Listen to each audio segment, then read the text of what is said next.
Wake up, Tampa Bay! You're listening to Tampa Fishing Out Show on Sports Talk, 1040 The Team. Myself. Wait a minute. We messed up. No, I didn't know you were officially rolling. Oh, my bad. Sorry. Well, we're live, but we'll start. Give me a countdown and we'll crank it over. It's like, wait a minute. Wait a You get minute. to see all the stuff. I was like...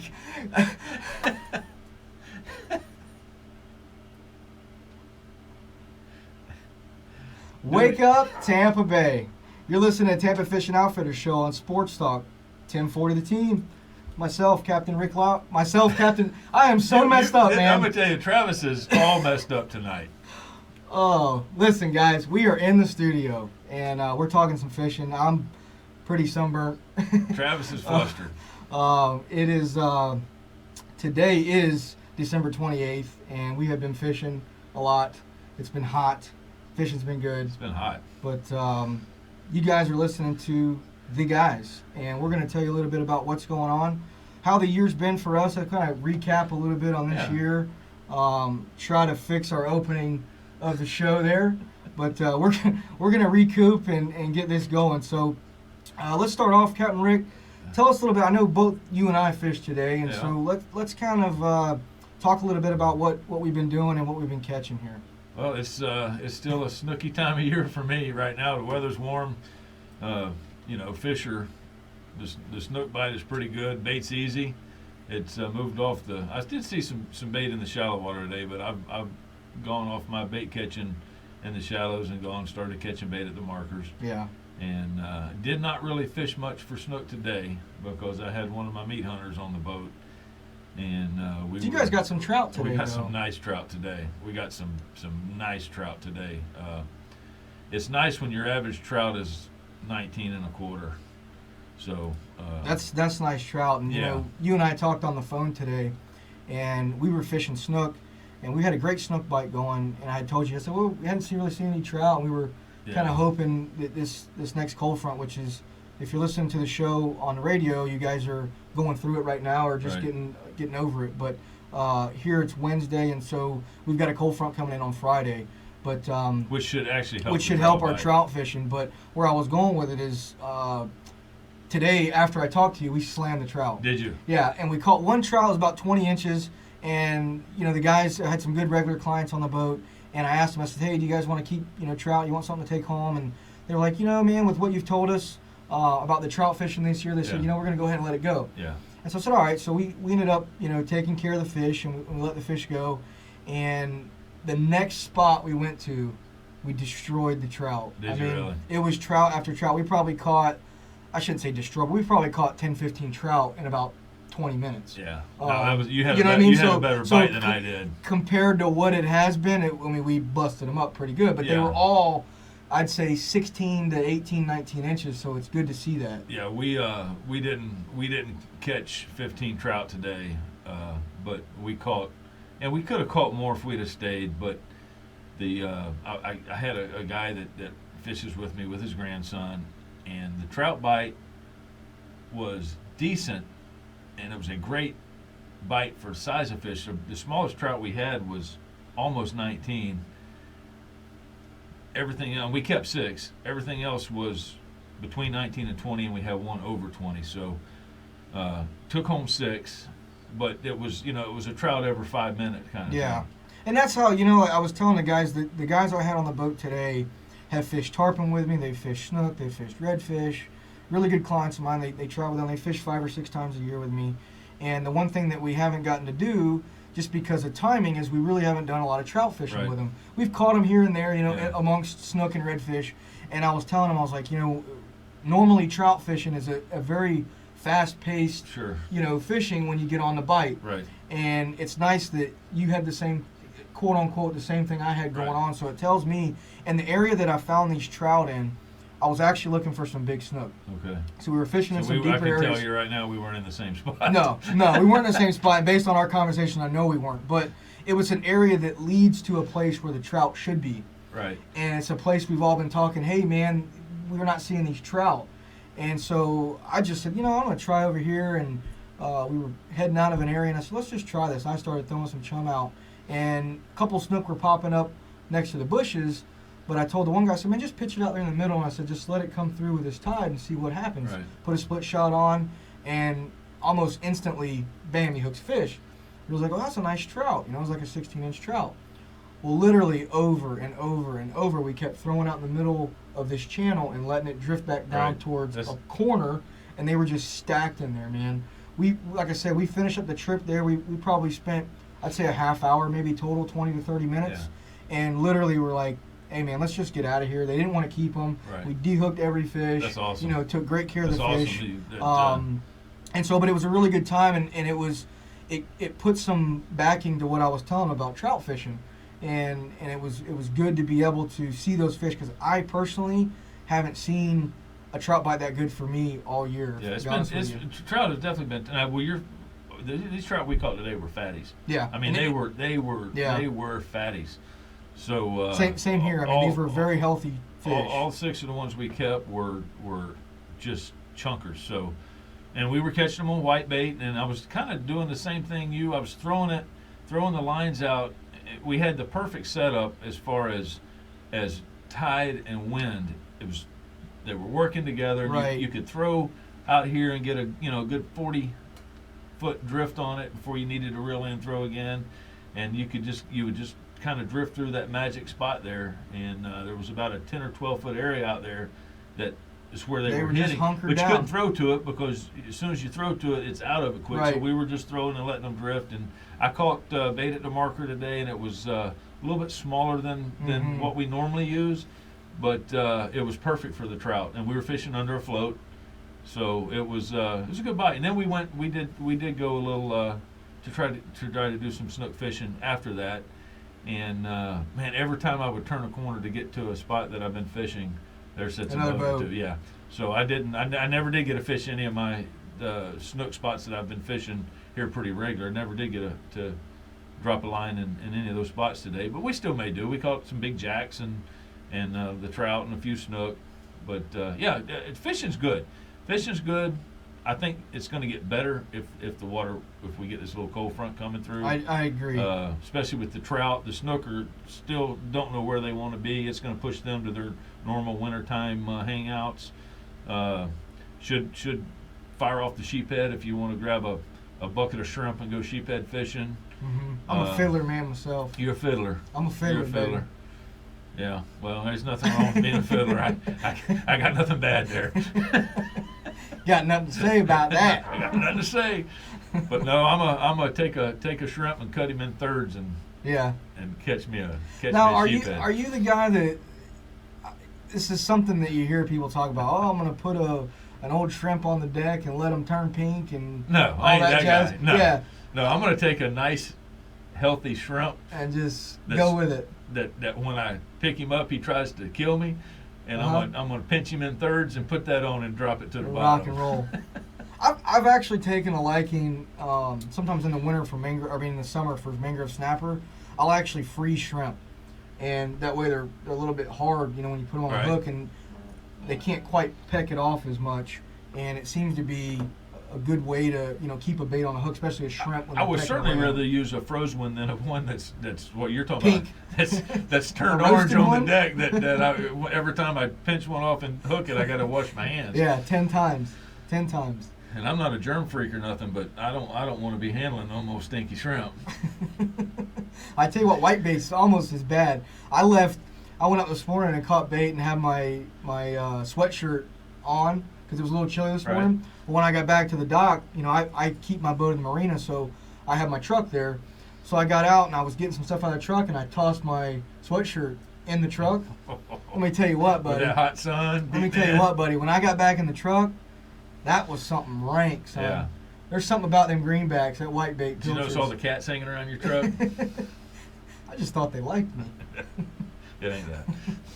Oh, but no, guys, fishing has been pretty good the last few days. I've been fishing a lot. Jason's actually out. He was fishing a late trip today, so Rick and I are in the studio covering for him. And this normally happens this time of year. We get a lot of travelers coming through the holidays. Yeah. The water has been pretty busy. Been a lot of traffic out there. A lot of boats on the water today. But the fishing's been good. You just got to find a place to get in and take your time. We got blown up 2 or 3 times today with just guys watching and trying to figure out what was going on and drifting in front of our chum and all that kind of good stuff. But all in all, everything's good when the fishing's good. Well, you know what? Today, remember how I wasn't here last week, but the week before we talked about,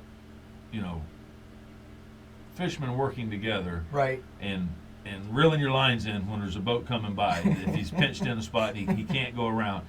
So Saturday, I got the situation where these people are shore fishing, and they got like 6 lines out, and I pull up there and I go, "Hey guys, y'all mind?" And there's only 3 of them. Right. I said, "Y'all mind reeling them lines up?" I said, "I got to get by." And he goes, "This is the only way by?"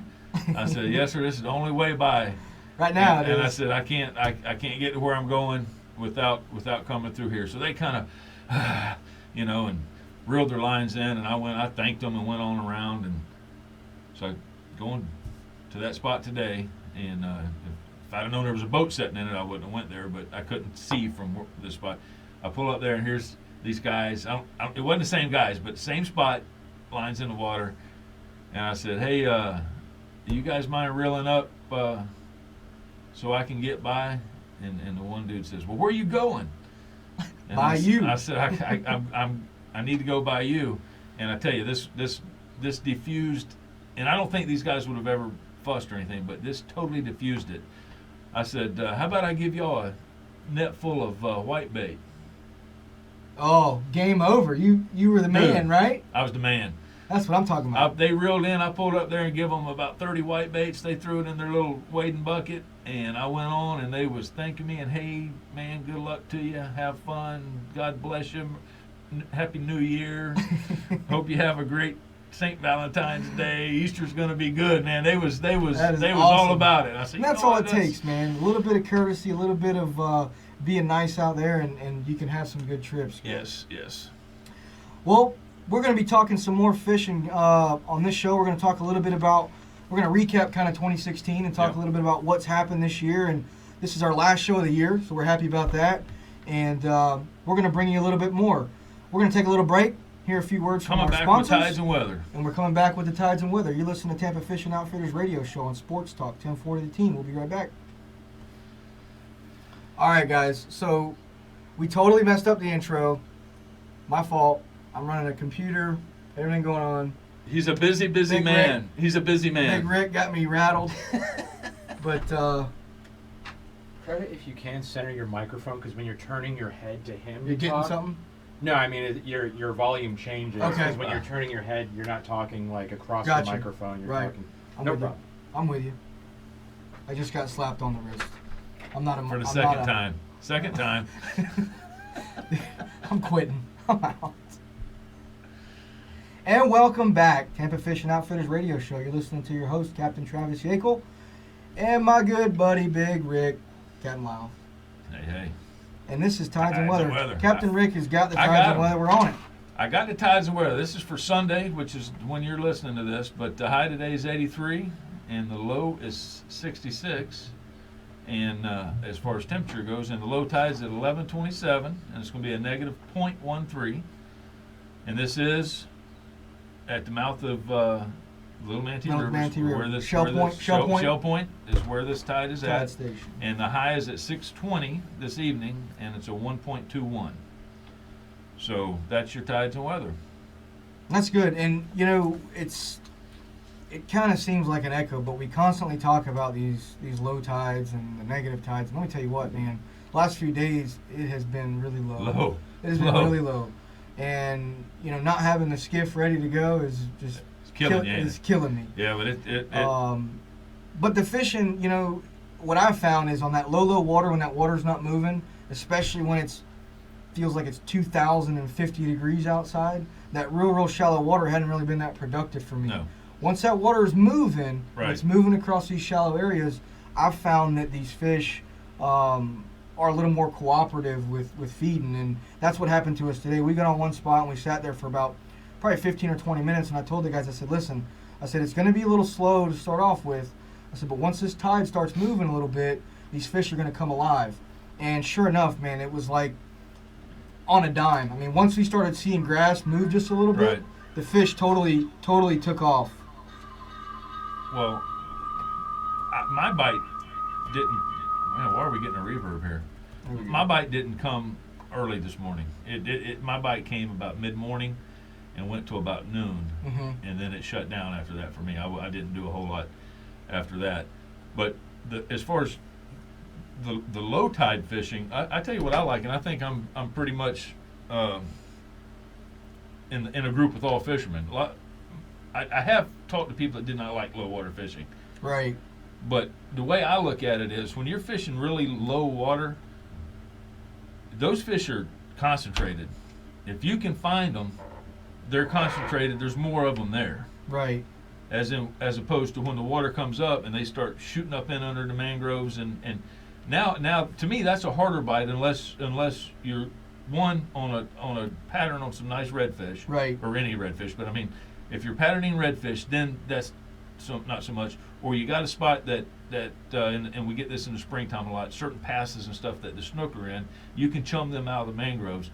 But if you're just fishing a wall, I'd rather have it on a medium to low tide than a high 100%. tide because you can't get them out of there. So like this morning when I was rolling out and it's every sandbar between my dock and the mouth of the river there is way up out of the water, I'm sitting here going, this is great. Yeah. I love this. So, And that's how I feel. I mean, I've always talked about I love fishing negative low tides.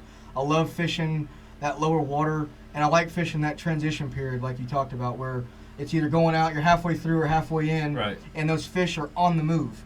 And what you can do is you can intercept them. So if you know some fish are going to be moving to an area, you know where they're going to go, it's really nice to be in the middle. Right. And you can say, okay, well, these fish are going to come through, and we can stop them, we can catch a bunch of them. Yes. And that's kind of how our snook fishing has been in some of these areas that I've been fishing because you know these fish want to get to the trees. They want Right. to get in the bushes, but they can't. Right. So you know where they're at in the bowls, they're in these ponds. Exactly. And if you have enough water to position your boat up in that transition area, which would be the flat between the money. pond That's money. and the trees, then at some point you're going to get a hold of those fish if you're. And especially if you've got chum to throw at them, you can keep them. Exactly. They And won't just that's go by the key. you. You can keep them. Because in that transition period, that's what they're looking to do is feed most of the time. They're feeding on that in that mode where they're moving through that flat, the bait's moving in, there's things getting stirred around. Once they hunker down in the bushes or in the ponds, it's a little different. Now, I'm not saying the fishing's not as good. It's just a different. It's hard to get to them sometimes. It's hard to get to them, and sometimes it's hard to stay on them because Right. they're going to want to move, back and forth or whatever. You know what the best thing about fishing like a really, really high tide is? This is the best thing about it. You never got to worry about getting stuck. Yeah, or an incoming tide. I'm a big fan of getting there on that low water. Oh, yeah. Sticking it and going, listen, guys, trust me. When things go down, they're going to come right here. And we've done that quite a bit this week in some certain areas where I know they're popular spots, and we've fished up to the transition period or right to that transition area, fished, and then moved up again and got in front, kept hopscotching in front of the fish, and that's what you can do on these lower tides, and not to mention the clear water. We've talked about it before, and I don't want to get into the whole tower conversation, but having a tower in my boat or being able to get up high, especially this time of year, shallow water, clear water, I mean, I can tell you right now what the fish are doing. You can see them plain as day, especially snook. Because snook aren't as skittish per se as redfish, Right. but you'll see a school of snook. Now you come up there and they'll spook out, but they'll come right They'll back. come back. So that's an interesting little tip there. If you do see some snook and you come into an area, chances are if you wait it out and you sit there for a little while, those fish are going to come right back to where you're at. So There's a spot that I've been fishing here lately that gets a lot of boat traffic. And it's one of those spots where we have to reel the lines in and let the boats go by. And it wasn't today and it wasn't Saturday. I think it was Thursday or Friday when I fished. Every time a boat would come by, I would tell them, throw in the boat wake. yeah. Throw in the prop wash. And every time... Are you wahoo fishing? Every time that they would throw and hit the wash, they would catch a snook. Every time. That's awesome. Yeah, we must have caught 7 like that. There was times where they didn't make it or they threw past it, but when they threw in that prop wash, they caught a fish every time. It was game Yeah. over. And those snook, I was chumming and they were eating, and the boat would come by and it would stir things up, and man, you put a line in there, bam. But I tell you, we talked a little bit on the first segment about some of the trout fishing that we both did today, and that was one of the keys with the trout. We kind of did a little testing, and because the one guy in the back of the boat started catching them, and then I kind of moved everybody to that side of the boat and started fishing the channel. And I was chumming hard. It was at the end of the day, so I'm just unloading the live well, and we're starting to catch trout. Well, I stopped for about 5 minutes, and let me tell you what, buddy, the trout stopped too. Stopped. And that's what we were doing. Is it was a very, very strong current coming on that incoming tide this afternoon, and I would literally throw like a slug of bait way up current, let it come through, and I'd say, all right, guys, wait a minute. That slug of bait would go through, and I'd say, okay, now cast. And so that slug of chum would go through, and then some singles would come by, and they'd all get hammered as soon as that fresh bait came through. Kind of the same situation going on there, and that's what you get when you're fishing tidal areas, when you're fishing pinch points, when you're fishing fish that school up and look at areas to go ambush as a group, and that's what happens. And I was telling them, you got to get these fish excited. They have to compete, and that's part of that chum. Is one eats, two eats. Next thing you know, that guy doesn't want that one to eat it, so he's going to eat it first. Yeah. So when that solo comes down through there, it's a battle to get him, and that's essentially what you create when you start chumming. It's particularly in deeper channel areas where you've got. And that's where I was. I was in a good, 6 foot of water today, casting up on an edge and letting it go right down the edge. Right. And that, for the trout, and that's what worked for us today. But yeah, it was nice to see. It was nice to see the. It was really nice to see the trout, and like you said, man, the trout were really pretty. They were beautiful fish. They were healthy, fat fish. Didn't look like they'd been caught before. Didn't have any sores on them. We didn't keep any, so I didn't get to fillet any to check, bellies or anything like that. But the fish I caught today, I can tell you, were very healthy fish, and I think that they're on the move to where they need to be. That's what I think, because where I caught mine, and I'll tell you later, you'll agree with that. And of the 6 trout that I cleaned today, I only had 1 worm. That's awesome, especially for trout fishing. Yeah, Saturday we only kept 2 trout, and there was probably 3 worms in each one. So obviously in the wintertime you don't get as many, but as many worms in your trout. But there definitely was some good clean fish today. A lot of the fish, really, I've been fishing some off the chart kind of spots the last few days just because of the boat traffic, and even the snook I caught, some of the smaller snook, even we caught a handful of lower slot redfish that were released, and all the fish that I've been catching have been really pretty fish. They've been really healthy looking fish, which says a lot, because there's times, particularly in the spring, when you're catching fish and they just look so beat up because they've been getting caught because they've been getting hammered, and it's nice to see. And the area that I fished today is a wintertime spot that I fish, and so it tells me that these fish are trying to push in there, and January is going to mark some cold weather, I think. That's my prediction. I hope we get some cold weather. I hate cold weather, but it is good for us. It's good for our fishery. It's good for the fish that need that to do what they're going to do, Well, I think when you have a cold winter, you have a better spring as far as fishing goes. I agree. Because the fish come out in the spring. Well, and it kills some of the stuff that grows in the water throughout the year. Sure. It can't survive some of the bacteria and some of the I don't even know. I ain't no science guy, but the stuff that grows in the water. Why does the water get clear? It's because it gets cold. It knocks it down, And so it's all good, and it happens for a reason, and we just have to embrace it and figure out how to get around it and fish in the cold weather, and there's plenty of options to do it. So we're going to have some good stuff coming up. I assume in the first couple shows of the year about doing some cold water fishing. We'll probably bring in a sheep's head and hopefully do a good trout show and talk about what we've been doing to get them. And if I'm gonna kind of segue this what you just said. On the 21st of January, when we have the fishing school, a lot of that kind of stuff can be talked about, because we're going to be right in the middle. Right smack in the middle. Right in the, because I promise you, January 21st, it's going to be colder than it is now. Right. And unless this year's different than any other year ever in the history of Tampa Bay. So. Right. No, I'm totally with you on that, and I believe that. I'm going to pop up the flyer here, guys. Again, that's January 21st. If you're interested in our fishing school, for you guys watching us on Facebook or YouTube, It's $30 to enter, or $30 for a seat. We got some awesome sponsors involved. We got Unfair Lures, Mirror Lures, Z-Man, Rapala, Gills, Daiwa, Ohiro, Cactus Juice, Procure. I mean, the big dogs have stepped up to do this. So go ahead and get signed up for that. But in the meantime, guys, we're going to take a little break, hear a few words from the sponsors, and we'll be right back with the Come On Man. You're listening to Tampa Fishing Outfitters radio show on Sports Talk 1040 The Team. We'll be right back. The Come On Man. The Got Come the On Come On Man. Man of all Come On Mans. It is the greatest Come On Man of all time. This will go down in the history books. As when I'm the- dead and gone, if the Come On Man is still surviving 20 years, 30 years from now, whatever, Holy. they're going to go, man, do you remember that Come On Man Rick had?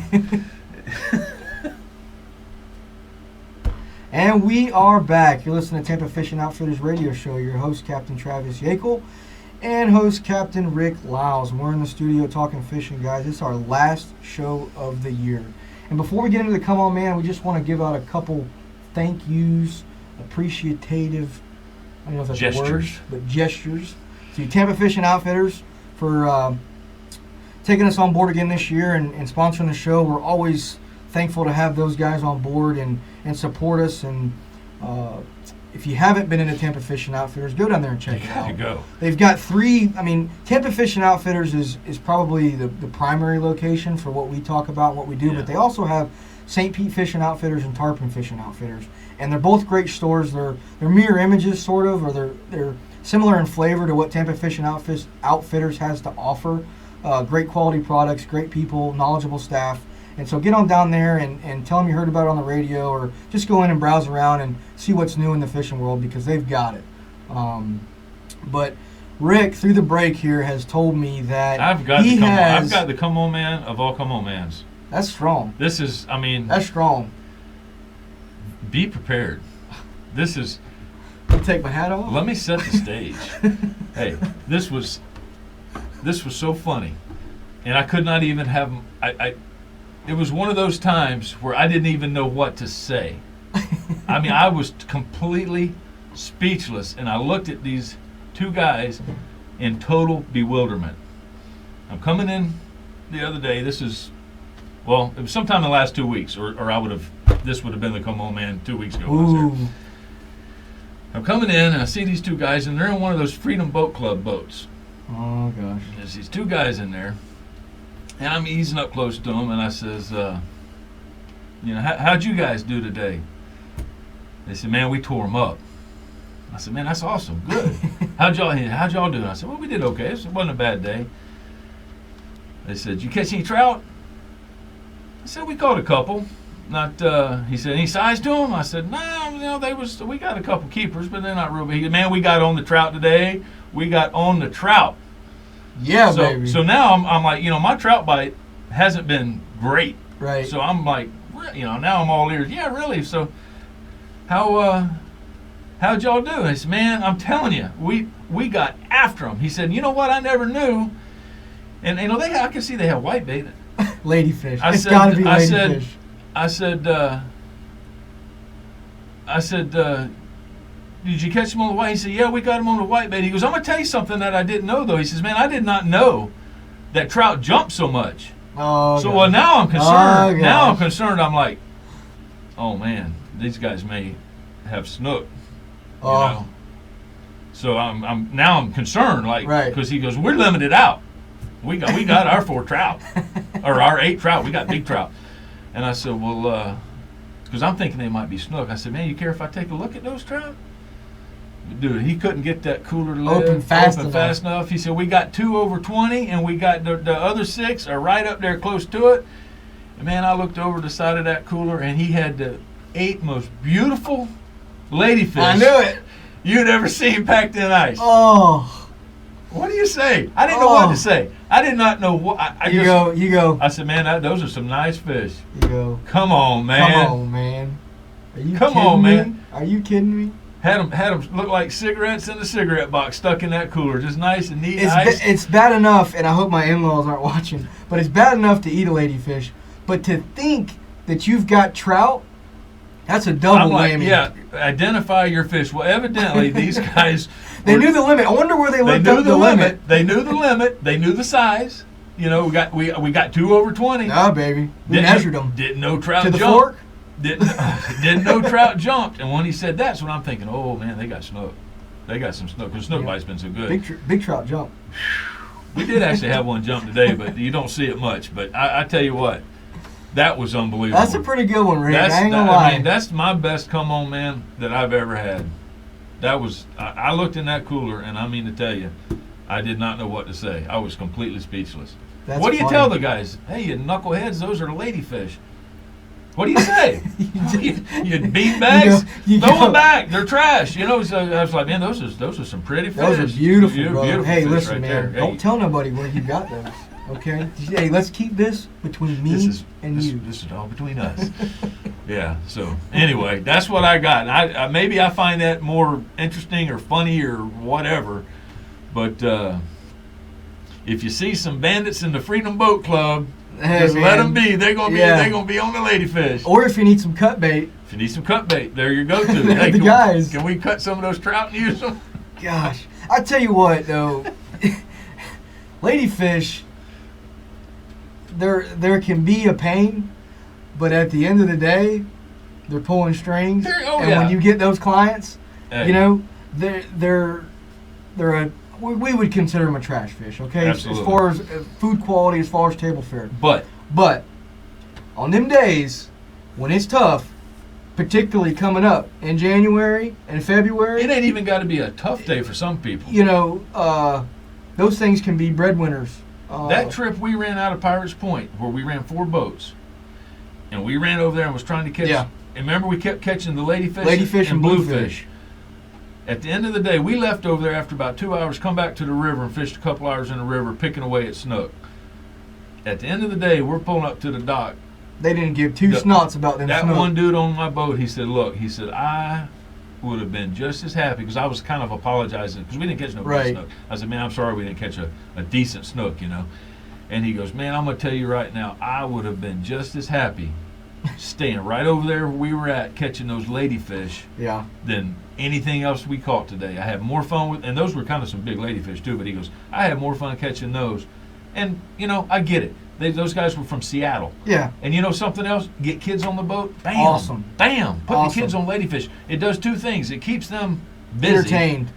but it also teaches them how to fish. Exactly. It teaches them. You can learn some good skills in catching ladyfish 100%. that will help. You know, for a 6, 7, 8, 9-year-old, that will help them when they're teenagers wanting to fish and catch like real fish. And if you So- keep a couple and fillet them, they won't ever eat fish again in their life. They will catch and release everything they catch. Which helps the fishery. Which helps the fishery. So what we're saying We're is promoting everybody get them a good skillet full of ladyfish. ladyfish, man. Ladyfish. Now, you know, and I don't know where this is. I don't know where this is going with ladyfish, but there's a handful of people out there that eat them. And you know, one of the ways they do it is they'll poach the meat. And then what they'll do is they'll take a spoon or some device and they'll scrape the meat off the fish and make fish patties or fish balls. I've tried it. This sounds like the voice of experience talking here. Well, you know, hey, those you had the hand signal and make little patties. little balls, and little balls. scrape You them see, this is how you do it if you're watching. But no, it's a real thing, guys. It's a real thing, okay? And it happens. And Instinct Fishing Co. There you go. And people enjoy it. Hey, you want it, I catch it, baby. That's what I'm talking about. You know what I mean? Oh, gosh. Well, that's a good one, Rick. I mean, really, I had a few, and I was. I mean, what would you have thought though when he says, "Man, I didn't realize that. I never thought of ladyfish. I'm not. Who's catching lady or wanting to keep." I never knew they jumped so much. Man, my mind immediately said, "Oh, these guys." I'm thinking to myself, These guys are on fish. snook. These guys got a cooler full of snook. I said, "You don't care if I take a look at them trout, do you?" He said, "No." Would you have played Deputy Rick? No. If they'd have been snook, I'd have told them. That's when I would have tried to educate them. I didn't want to educate them when they were thinking they were trout because I didn't want them to feel stupid. Right. You know, I wouldn't have cared if they felt stupid if they were snook in there. But yeah, I'd have told them, "Hey, man, that's Listen here, guys. Let me tell you what. That's a snook." that you can't do that. Whatever FWC site you looked at to find your limits and size bag limits. Oh, You need to man. look at pictures. Did you? Look at- You yeah. got glasses? Speaking of which, if you need a pair of glasses, Optical Outfitters in Apollo Beach will take care of you. That's right. If you need some help with that. Oh, guys, it's been good. Would you have a come on, man? Or did I I, didn't- just completely just overshadow You with my come on? I mean, I've been that's- I've been it's- rattled since the show started. It's be hard to honest with follow you. that one. It's It hard really to is. follow that one. I had a guy today, and I believe I know who the other boater that was, properly positioned away from me to fish a certain area, which I think is Todd Foucher's buddy. I think it was Todd Foucher's boat, and another guy that fished with him. I think his name's Chad or something like that, if I remember through Facebook and stuff. But he was fishing on the other side of me, and we were fishing in an area. He was there first, and I kind of came wide around him and got up in front of him, and it was in a transition place. Right. I got up real shallow and got the boat stuck up in there and started chumming, and we had a gnu that floated between us and him, or between us, and literally my guys were casting and hitting his gnu. I just throw my hands up and just, hey man, They're shooting at us. hope you catch a few fish, but that's not. I don't have an exciting. Yeah, yeah. That was great. Yeah, but when you gotta hope, or at least think that people know that if I'm on a drift close enough that they're hitting me with their baits. Dude, I mean, it was. I have too pictures. close. I have pictures, and I was trying. If I I would have had saw some 'em. time to do the radio show and set the radio show, we're planning on putting pictures up and doing some stuff through the show, and that's coming up in 2017. But I would have loved to have those pictures up there because it really would have put some validity to what I'm saying. But And you said he was throwing a musky bait. he was throwing like a muskie or I don't know what it was. Dude, a sturgeon bait or something. I don't know. It was this giant plug. I mean, With like- spinners on both ends. giant, man. I mean, and I'm like, dude, what do you? Was it would it have a humpback with spinners on both ends? He was in like a foot of water, dude. I mean, the plug I think was. Chartreuse with orange stripes. Yeah, that gets him. Tiger muskie, baby. Tiger bait. Oh man.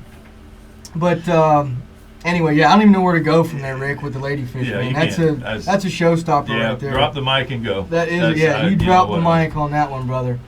But anyway, guys, like I said, it's been a great show. We're gonna get to our last segment here, which is the Captain's Tip of the Week. And before that, we want to again thank our sponsors, Tampa Fishing Outfitters Radio Show. We also want to thank a new sponsor that we brought on. That's JMI Flooring. They're out of Bartow. They're sponsoring our video feed for 2017, and we certainly appreciate them. We're grateful to have them on board. They've helped us out a lot, getting us put forward and trying to be technical with all this. So we're looking forward to that. But we're going to take a little break, guys. You're listening to Tampa Fishing Outfitters Radio Show on Sports Talk 1040 The Team. We'll be right back. Told you it was a good one. That was a good one, man. I'm telling you. I would have liked to have been there. I was speechless. Because we could have kept that going. Dude, I was completely You speechless. should I have didn't, asked, I did you not know asked what him to if he say. caught any ladyfish. Yeah, we threw them back. That's the one with the dots. We threw them back.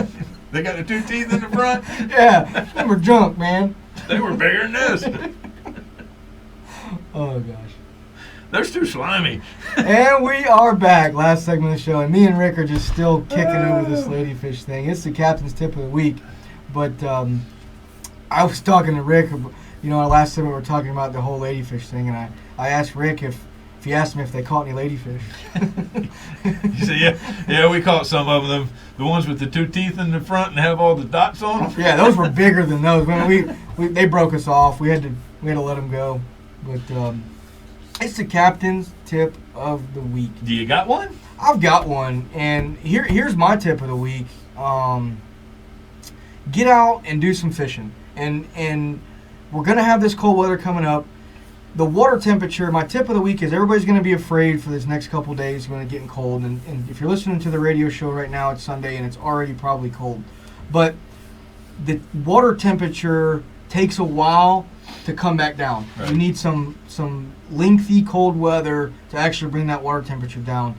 And with the stint of warm weather that we've had through Christmas, it's going to take, not this first cold front, but it's going to take 4, 5, 6 days of But it consistent comes down cold faster weather. and it goes up. It does come down faster than it goes up.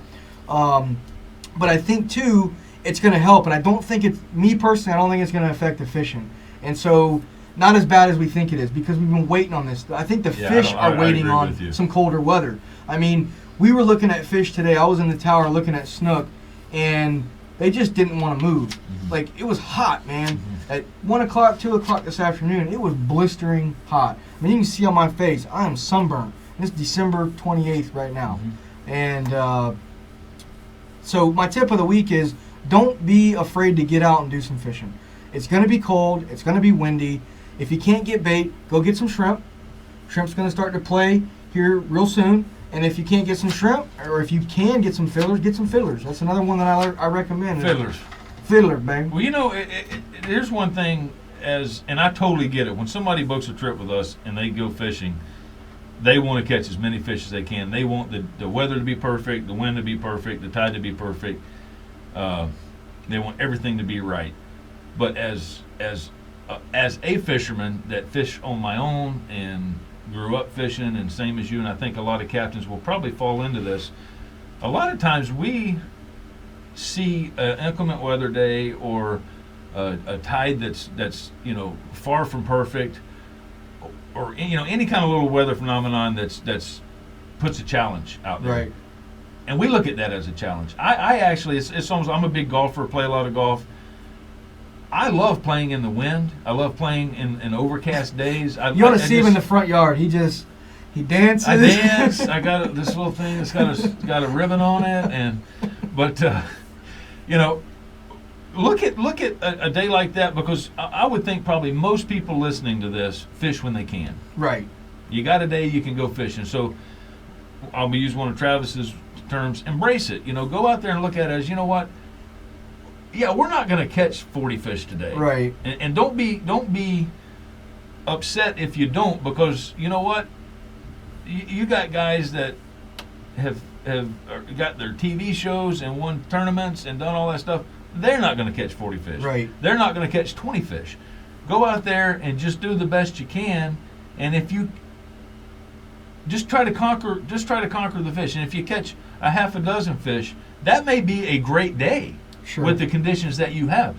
Sometimes a half a dozen fish is a fantastic day of fishing, and that's I think people overlook that. Well, and here's the deal, and I probably should probably extend my captain's tip of the week and probably follow up with a little bit more information on it. And go fishing is one thing, but it's going to make you a better fisherman.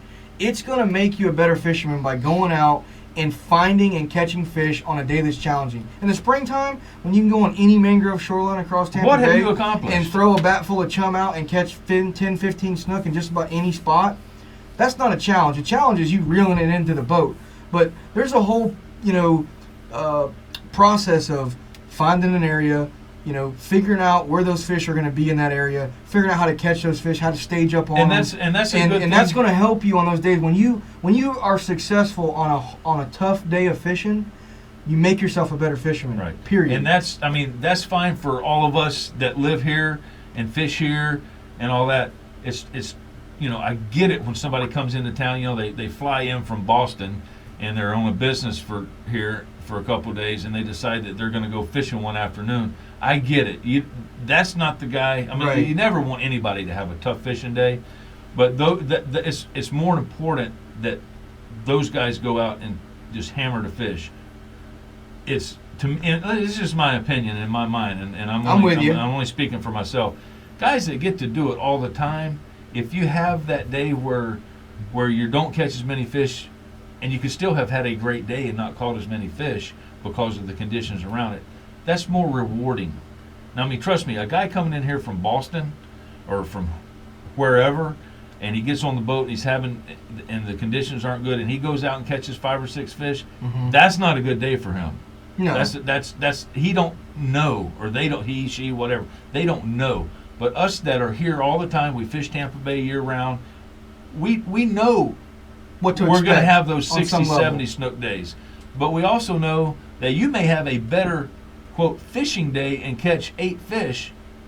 You may have made better decisions on an 8 fish day than you made on a 70 fish day.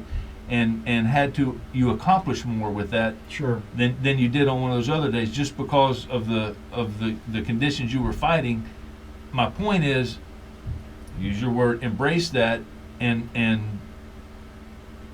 take that with you as for the next trip. And like you say, it'll make you a better fisherman. But don't beat yourself up. I mean, I got friends that fish. We went out and we caught, didn't catch hardly nothing. We did this. I'm like, dude, I fished that day too. You know what I caught? Caught about what you did. Yeah. You know, well, you maybe caught a few more fish, but it wasn't a great day. And it can take one decision that you make, that you put yourself in that one spot that you haven't tried for. Like today, I found trout, and I was not planning on going to catch trout in this area. I said, you know what? I said, these trout haven't been around. I said, I'm going to go somewhere where there's a lot of current. I just Right. want to see what's sitting in here. Right. And I mean, trust me, if you saw where I was fishing, you go, man, he ain't fishing there. I said, yeah, I'm whacking trout here. And it's one of those places, well, they're not where they should be, where Right. everybody else is trying to find them, so they've got to be somewhere else. That's right. Now, granted, I went and ran my charter for the most part, and I said, okay, guys, are you pretty well satisfied with how the day's been? Now let's I said, experiment. Let's go play a little bit. Yeah. And sure enough, look what I found. I found a nice little trout spot. Now, will they be there tomorrow? I don't know. Are they going to be there Friday? I don't know. But I tell you what, I will look, and if I don't find them, I'll go somewhere else. But and I'll keep next going. year, if we're having these same weather conditions, I got it bam, right here. throw that in the That's computer. another spot to go check out. And Yeah. so you're building a database. You're building a resource database every time you go out and you're challenged. If it's easy, everybody would do it. could do it. That's You right. know, and as guides and as, like you said, we fish year round, we have to do it. There's no exception to it. You will not be a successful fishing guide if you can't consistently go out and either, attempt or, put people on fish consistently Right. and use what you know. It's gonna be seen. If you don't know what you're doing and you got a bad attitude about it and you make up 10,000 excuses of why you're not catching fish, you're not going to succeed. You ain't gonna be in the business long. You've got to go do what you got to do and do the best that you can do, and that's that's here nor there whether you're a guide or whether you're a recreational. If you want to be a successful fisherman, you've got to be able to go out and fish no matter what the conditions are. Right. Whether you catch your trophy fish or not. I'll tell you this, my biggest snook that I've ever caught, I caught 2 fish that day, and I was out by myself. I caught 2 fish that day.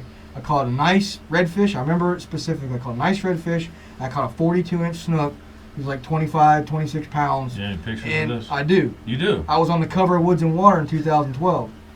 But, I'm not saying anything, but it's just a very memorable experience because it was February 28th. I know what it was. It was a cold day. Yeah. These fish were in the process of moving out of the river, coming onto the flats, and I was actually sight fishing redfish wading in about, half shin deep water and sight fishing redfish, seeing them, and they were being stubborn because it was shallow, but I ended up hanging this snook, and to this day I still go back to that area in the springtime and I catch most of the fish are pretty big snook because I found a little area where they just come through in that transition mode. But if I wouldn't have went fishing that day, I probably wouldn't have found that area, or I wouldn't have caught that fish. And so don't limit yourself. If you're that guy that can get out when you can get out, get out. And that's what I was kind of getting at. Most people fish when they can. Mm-hmm. So man, you're already if you're fishing when you can, you're already not cherry picking the days. So the odds of you going out and catching as much fish as on a day that somebody can go pick their day and pick their tides, pick their weather, you're probably not going to catch as much as somebody that can cherry pick their day. So anyway, I don't mind fishing bad days, especially obviously when I'm with clients I feel a lot different. But if I'm personally going fishing, I don't even care what the day is like. Yeah. If it's a bad day, I look at it as a challenge and go from there. If it's a good day, actually sometimes if I'm out there fun fishing and I got the good conditions and I don't have a good day, it almost upsets me more at the end of the day. I'm like, Yeah. it's a downer. And that's the thing too, is you go on a good day and you struggle, you go, well, man, Yeah. everybody else caught 60 snook today and I caught 10. Yeah. What's going on? But that's why we're here, guys. We hope that some of the information that we bring and some of the stories we tell, a lot of it's just shooting the breeze, but if you filter throughout some of the stuff, we really do try to give you some good information to make yourself a better angler. We're breeze shooters And, for sure. and I mean, and you dance in the wind, so I dance in the wind. you are definitely a breeze shooter. I'm a wind dancer. Yeah, That's what they used to call me, the wind dancer. the wind dancer, Rick the wind dancer, coming to you live. But anyway, guys, we just want to close out the show. We got a couple more minutes here, and we're coming to the end of the show. If you're watching the show, you got the last segment coming live before the new year. If you're listening on Sunday, Happy New Year to you. We welcome 2017. It's going to be a great year. Hopefully we'll have a good year for you. And we've got a lot of big things planned for Tampa Fishing Outfitters radio show. If you haven't signed up yet, real quick, I'll flash it. Sign up for our school. That's coming up January 27th or 21st, and it's $30. Get signed up and learn some fishing. Guys, it's been a good one. We're going to get on out of here. You've been listening to Tampa Fishing Outfitters radio show on Sports Talk 1040 The Team. We'll see you again. Out.